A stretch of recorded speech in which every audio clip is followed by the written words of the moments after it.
హ్మ్. NEET exam అయితే conduct చేశారు. కానీ కర్ణాటకలో పాపం ముగ్గురు అమ్మాయిల పరిస్థితి చూస్తుంటే ఎవ్వరికైనా బాధపడాలని అనిపిస్తూ ఉంటుంది కదా! అసలు ఎగ్జామ్ గురించి సరిగ్గా తెలియకపోయినోళ్ళకి కూడా వాళ్ళ పరిస్థితి చూస్తే చాలా చాలా బాధ అనిపిస్తుంది. మరి ఈ విషయం మీద ప్రకాష్ రాజ్ గారు ఏమంటారో మరి? ఇలాంటి విషయంలో మాత్రం ఖచ్చితంగా మళ్ళీ మోడీజీదే తప్పు అంటారు. ఆ కాక్రోచ్ పార్టీ ఆ దీప్‌కేనా ఎవరినో అడిగితే ఇది ఖచ్చితంగా ఎవరి గవర్నమెంటు, సెంట్రల్ గవర్నమెంట్ ఎవరిది? బీజేపీదే గదా! కాబట్టి ఆళ్ళదే తప్పు అంటున్నాడు. వావ్! అసలు ఎలాగా? కర్ణాటకలో ఉన్నది కాంగ్రెస్ గవర్నమెంటు. అండ్ ఆ ర్యాలీకి పర్మిషన్ ఇచ్చింది కాంగ్రెస్ గవర్నమెంటు. ఆ ర్యాలీ చేసింది కాంగ్రెసోళ్ళు. అయినా అక్కడ నీట్ ఎగ్జామ్ జరుగుతుంది. స్టూడెంట్స్ దారుల్లో వెళ్తుంటారు, అన్ని రోడ్లలో వెళ్తుంటారు. ఏదో ఒక మినిస్టర్ వచ్చి చెప్తున్నాడు, ఆ రోడ్ నుంచి వచ్చారు, ఈ రోడ్ నుంచి వచ్చారు, ఆ రోడ్ నుంచి వచ్చారు, వాళ్ళే బ్లాక్ అయిపోయారు. 11 నుంచి 1:30 వరకు గేట్లు ఓపెన్ పెట్టాం, రావాలి కదా అంటే, అరే రే బెంగళూరు ట్రాఫిక్ మామూలు ట్రాఫికా? బెంగళూరు ట్రాఫిక్లో మీరు తొక్కలో ఇంత టైం పెట్టి ఆ 3 గంటలు మీరు ర్యాలీలో ఉంటే ఎలా కుదురుతుంది?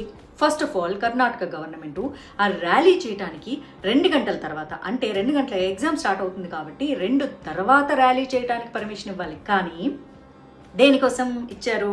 సో వాళ్ళు కూడా స్టూడెంట్ లైఫ్తో ఆడుకోవాలనే ఫిక్స్ అయిపోయారు. సెంట్రల్ గవర్నమెంట్ని బ్లేమ్ చేయాలంటే యాక్చువల్లీ నాకు ఇదే అనిపించింది. నా ఫ్రెండ్స్తో డిస్కస్ చేస్తే వాళ్ళు కూడా అదే చెప్పారు. ఏమంటే సో ఖచ్చితంగా ఒక 2-3 స్టూడెంట్స్ అయితే మిస్ అయిపోతారు ఎగ్జామ్కి, టైంకి రాలేరు వాళ్ళు, ఎందుకంటే ట్రాఫిక్ జామ్ అయిపోతుంది కాబట్టి దాన్ని సాకుగా చూపించి, చూసారా సెంట్రల్ గవర్నమెంట్ మళ్ళీ మిస్టేక్ చేసింది ఈ నీట్ ఎగ్జామ్స్ విషయంలో అని బ్లేమ్ చేయడానికి డిసైడ్ అయిపోయారు. ఎలా కుదురుతుంది? ఎలా కుదురుతుంది? కానీ కుదురుతుంది. ఎట్టు తిరిగి కాక్రోచ్లన్నీ వచ్చి పడ్డాయి. మళ్ళీ కాంగ్రెస్ వాళ్ళందరూ వచ్చి పడ్డారు. End of the day NEET exam conduct చేసింది సెంట్రల్ గవర్నమెంటే కాబట్టి మోదీ వచ్చి వీళ్ళ దగ్గర కూర్చోవాలి, అన్ని స్టేట్లలో వచ్చి కూర్చోవాలని వీళ్ళు కోరుకుంటారనమాట. కానీ మోదీ గారు 45 నిమిషాలు ఎయిర్పోర్ట్లోనే ఆగిపోయారు. ప్రధానమంత్రి ప్రతి నిమిషం చాలా విలువైంది. అయినా సరే ఆయన 45 నిమిషాలు ఆగిపోయారు. ఎవరి కోసం? స్టూడెంట్స్ కోసం. ఎందుకంటే పిఎం వెళ్తున్నప్పుడు కాన్వాయ్ వెళ్తుంది, వెళ్ళేటప్పుడు ట్రాఫిక్ని జామ్ చేస్తారు. సో ఎక్కడ ట్రాఫిక్ జామ్ అయిపోతే స్టూడెంట్స్ ఇబ్బంది పడతారు అని ఆయన 45 మినిట్స్ ఎయిర్పోర్ట్లో కూర్చున్నప్పుడు ఈ ర్యాలీలకు ఎందుకు పర్మిషన్ ఇచ్చారు? దీని వెనక ఖచ్చితంగా స్టూడెంట్స్ జీవితాలని నాశనం చేయాలన్న కుట్ర లేదా? ఉంది. 2-3 స్టూడెంట్స్ లేట్గా వెళ్ళాల్సిందే, వాళ్ళ జీవితం నాశనం అయిపోవాల్సిందే, దాన్ని సెంట్రల్ గవర్నమెంట్ మీద నింద వేయాల్సిందే అని. Of course so last time paper leak అయినప్పుడు 100కి 100% ఎడ్యుకేషన్ మినిస్టరు రెస్పాన్సిబిలిటీ తీసుకోవాలి, అకౌంటబుల్గా ఫీల్ అయ్యి స్టూడెంట్స్కి బయటకు వచ్చి క్షమాపణ కూడా చెప్పాలి. సో ఇందులో నేను పర్సనల్గా ప్రమేయం చూపించకపోయినా ఇంకొక థర్డ్ పార్టీకి ఇవ్వడం వల్ల, వాళ్ళు సరైనటువంటి సెక్యూరిటీ మెజర్స్ పాటించకపోవడం వల్ల ఇది బయటికి వెళ్ళింది. దీని వెనక ఎవరున్నారు, ఎందుకున్నారు, ఎలా ఉన్నారు, ఏ కారణంతో ఉన్నారు అన్నది నేను ఖచ్చితంగా తెలుసుకునే తీరుతాను. నేను అకౌంటబిలిటీ ఫీల్ అవుతున్నాను. సో స్టూడెంట్స్ అందరూ నాకంటే చిన్నవాళ్ళైనా సరే మనస్ఫూర్తిగా క్షమాపణ చెప్తున్నాను. వెరీ సూన్ ఎగ్జామ్ కండక్ట్ చేస్తాను. ఆయన రెస్పాన్సిబుల్గా చెప్పాడా? చెప్పలేదు. ఇప్పుడు సరే అండి, నేను బీజేపీనే, ఓకే, ఇప్పుడు నేనే నీట్కి ప్రిపేర్ అవుతున్నా, ఓకే, ఐ వాజ్ 18-19 ఇయర్స్ అనుకో, నాకు ఓటు హక్కు వచ్చింటుంది కదా, మా పార్టీ వాళ్ళే కదా, సో ఎగ్జామ్స్ ఇట్లా లీక్ అయిపోయినాయి అంటే నేను క్షమించేస్తానా? లేదు. ఎట్ ద సేమ్ టైం దీన్ని పట్టుకొని పిఎంని తిడతానా? కాదు కదా. అంటే ఫ్యూచర్లో నేను కాబోయే డాక్టర్ని, నీట్ ఎంట్రన్స్ ఎగ్జామ్ రాయాలి అంటే చాలా తెలివైనటువంటి స్టూడెంట్స్ మాత్రమే రాయగలరు. ఎందుకంటే వాళ్ళు 5 సంవత్సరాలు మెడిసిన్ చదవాలి అంటే వాళ్ళకి ఎంత నాలెడ్జ్ ఉంటే అంత గుర్తుపెట్టుకుంటారు. ఫ్యూచర్ డాక్టర్స్ కదా. సో ఆబ్వియస్లీ చాలా నాలెడ్జ్గా ఉంటారు, చాలా రెస్పాన్సిబుల్గా కూడా ఉండాలి. పేపర్ని లీక్ చేసి అవి రాసి కాపీ కొట్టి పాస్ అవ్వాలనుకున్నారంటే ఆ దరిద్రులు వాళ్ళ ఫ్యూచర్లో పేషెంట్లను చంపడం కాకుండా వాళ్ళు నిజంగా బాగు చేస్తారా? ఖచ్చితంగా చేయరు. వాళ్ళు ఏ కిడ్నీలు అమ్ముకునే బ్యాచ్లో తయారవుతారు, లేకపోతే రకరకాల ఆర్గన్స్ అమ్ముకునే డాక్టర్లుగా తయారవుతారు. అందరు డాక్టర్ల గురించి అనట్లేదు, కానీ ఆర్గన్స్ అమ్ముకునే డాక్టర్లు ఉంటారు కదా, ఇట్లా ఎగ్జామ్ పేపర్ లీక్ చేసుకొని ఎగ్జామ్ రాసి పాస్ అయిపోయి మెడికల్ సీట్ తెచ్చుకుందాము అనుకుంటారు అన్నట్టు. ఇట్లాంటి వాళ్ళు ఉంటారు కొంతమంది, ఒక 5% ఉంటారు అట్లాంటి డాక్టర్లు కూడా.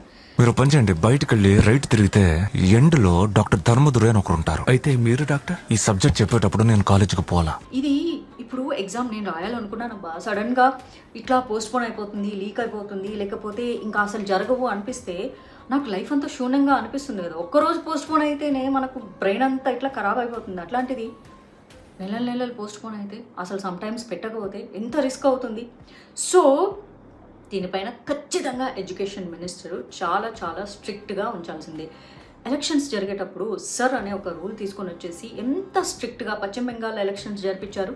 సో స్టూడెంట్స్ అందరూ కూడా మీ ఓటర్లే కదా, ఆ ఓటర్లను కాపాడుకోవాల్సిన బాధ్యత కూడా మీ మీదనే ఉంది. అండ్ ఇప్పుడు రెండో అంశం ఇక్కడ బీహార్లో జరిగింది. Bihar sir, Bihar. Kerala sir 100% literacy అంటారు కదా, Bihar sir, Bihar 50% crimes sir, murders, మానభంగమ్స్, ఇంకా ఒక్కటేంటిలే అబ్బా అదొక బాబోయ్. ఒక 20 years బ్యాక్ మా అన్న ఆర్మీలో ఉండేవారు. అసలు బీహార్ టాపిక్ వస్తే చెప్పేవాడు, అమ్మో 100 రూపాయలకు కూడా పీకలు కోసేసి వెళ్ళిపోతూ ఉంటారు, అంత కిరాతకంగా ఉంటారు. అయితే బీహార్ వాళ్ళందరూ అట్లే ఉంటారా అంటే కాదు, అప్పట్లో ఒక 50% మంది అలానే ఉండేవాళ్ళు. వెల్, ఇప్పుడు ఈ వీడియో చూసి మళ్ళీ బీహార్ వాళ్ళు అఫెండ్ అవుతారేమో. నేను ఆ మంచోళ్ళ గురించి మాట్లాడట్లేదు. ఇప్పుడైతే నాకు తెలిసి ఒక 30% అక్కడ అట్లనే క్రైమ్స్ జరుగుతూ ఉంటాయి. బీహార్ వాళ్ళు కదా అట్లనే ఉంటారు. మిగిలిన వాళ్ళు కొంతమంది ఎవరి పనులు వాళ్ళు చూసుకుంటూ ఉంటారు, చాలా తెలివైన వాళ్ళు ఉంటారు, మంచిగా చదువుకునేటోళ్ళు ఉంటారు, మంచిగా గ్రో అయ్యేటోళ్ళు ఉంటారు.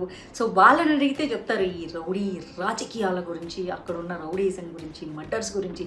నడి రోడ్డు మీద మర్డర్స్ చేసి వెళ్ళిపోతే ఇంతమంది గుడ్లేసుకొని చూసినా మన పాత సినిమాల్లో లాగా సాక్ష్యం చెప్పడానికి ఒక్కడు కూడా రాడు. బీహార్ సార్, బీహార్ అట్లనే ఉంటుంది. కాబట్టి బీజేపీలో సీఎం అదేంటి గుట్కాలు తినేటోడు అసెంబ్లీలో, అరే బీజేపీలో ఆరోగ్యం సరిలేనోడు ఆరోగ్య శాఖ మంత్రి అనడానికి లేదు సార్, అది బీహార్ సార్. అక్కడ మోడీ ఏం చేయలేరు, అమిత్ షా ఏం చేయలేరు, ఎవ్వరేం చేయలేరు సార్. అలాంటి రౌడీలు ఉన్న బీహార్లో భరత్ తివారీ, ఈ అబ్బాయి వరదలు వచ్చినాయి, మాకు ఫెసిలిటీస్ ఏం లేకుండా పోయినాయి, ఇక్కడ ప్రాబ్లమ్స్ ఉన్నాయని ప్రభుత్వాన్ని క్వశ్చన్ చేశాడు. నిజంగా క్వశ్చన్ చేశాడు అబ్బాయి, అంతే. ఆ బీహార్ వాళ్ళు కదా, వాళ్ళకి నచ్చలే. నేను చెప్పాను కదా, మంచి బీహారీస్ ఉంటారు, చెడ్డ బీహారీస్ కూడా ఉంటారని చెప్పేసి. పాపం మీ మంచి బీహారీ అబ్బాయి మాకు ఫెసిలిటీస్ ఏవి అని అడిగాడు, అంతే. ఆ అబ్బాయిని తీసుకెళ్లారు, అరెస్ట్ చేశారు, ఫేక్ ఎన్కౌంటర్ చేసి చంపేశారు. ఇప్పుడు దేశం మొత్తం బగ్గుమంటుంది. సో ఇందులో నిజంగా అమిత్ షా వచ్చేసి లేకపోతే మోడీ వచ్చేసి చంపే క్వశ్చన్ చేశాడు కదా, చంపే అంటారా? అంత లేదు. అలా చంపే అనే మాట అయితే ఖచ్చితంగా భారతదేశంలో ఒక బురకా వేసుకున్న స్త్రీ పిఎం అవుతుంది అని అమ్మయ్యమ్మోళ్ళు కామెంట్ చేసినప్పుడు ఎక్కడికి పోయారు మరి? అంత స్వేచ్ఛ ఉంది. పొద్దున్న లేస్తే మోడీని అమ్మన బూతులు తిట్టేటటువంటి దేశద్రోహులు, లెఫ్ట్ లిబరాండో గ్యాంగ్లు అందరూ హ్యాపీగా ఈ దేశంలో బతుకుతున్నారు కదా. మోడీని తిడుతున్నామన్న వంకతో ప్రపంచ దేశాలకి అవమానం చేసేలాగా భారతదేశాన్ని తిడుతూ ఉంటే కూడా వాళ్ళందరూ కూడా స్వేచ్ఛగా బతుకుతున్నారు కదా. భారతదేశంలో స్వేచ్ఛ ఎక్కువైపోయింది సార్, నిజంగా చాలా ఎక్కువైపోయింది. కానీ అది బీహార్ కదా సార్, అట్లే ఉంటుంది. పాపం ఒక మంచి కాజ్ కోసం క్వశ్చన్ చేస్తే ఆ ప్రభుత్వము పాపం ఫేక్ ఎన్కౌంటర్ చేసి ఒక అమాయకమైన కుర్రాన్ని చంపేసింది. ఈ విషయంలో మోడీ తప్పు ఉందా, అమిత్ షా తప్పు ఉందా అంటే అమిత్ షా హోమ్ మినిస్టర్ కాబట్టి ఖచ్చితంగా కొంచెం జాగ్రత్తలు తీసుకోవాల్సి వస్తుంది. ఖచ్చితంగా ప్రశ్నించాలి. ప్రశ్నిస్తే చంపేస్తారా అంటే ఇదేందో ఈ భారతదేశంలో వింతగా జరుగుతుంటుంది. మంచి కోసం ప్రశ్నిస్తే వాళ్ళను చంపేస్తారు. అదే దేశాన్ని సంకనాకించే విధంగా ప్రశ్నిస్తే మాత్రం వాళ్ళందరూ బతికి బట్టగట్టి యాపిగా తిరుగుతుంటారు. వాళ్ళని లెఫ్ట్ లిబరాండో గ్యాంగ్స్ అంటారు. వాళ్ళు అసలు ఈ దేశం మీద చల్లని బురదే ఉండదు. అసలు లిటరల్లీ చెప్పాలంటే పాకిస్తాన్ వాడికి పక్కలేసే టైప్ అనమాట వీళ్ళందరూ మాత్రం భారతదేశంలో చాలా స్వేచ్ఛగా ఉంటారు. పాపం ప్రజల కోసం ప్రశ్నించిన వాళ్ళు మాత్రమే చచ్చిపోతూ ఉంటారు. యాక్చువల్లీ ప్రశ్నించే హక్కు ప్రజలకు లేదా అంటే భారతదేశంలో పరిస్థితి ప్రశ్నించే హక్కు మంచి ప్రజలకు లేదు, కానీ భారతదేశాన్ని సంకనాకించే చెడ్డ ప్రజలకు మాత్రం భయంకరమైన స్వేచ్ఛ ఉంది. అది సంగతి. నా వీడియో మీకు నచ్చినట్లయితే చిన్న లైక్ కొట్టండి, కామెంట్ పెట్టండి. ఎందుకంటే మీరు కొట్టే లైక్ మాత్రమే ఎక్కువ మందికి రీచ్ అయ్యేలాగా చేస్తుంది. రీచ్ అవ్వకపోతే మన వీడియో కంటెంట్లు నేను ఫర్దర్గా ఎలా చేయాలో చెప్పండి. సో మళ్ళీ ఇంకొక మంచి వీడియోతో కలుసుకుంటాను. అంతవరకు నమస్తే, జై హింద్.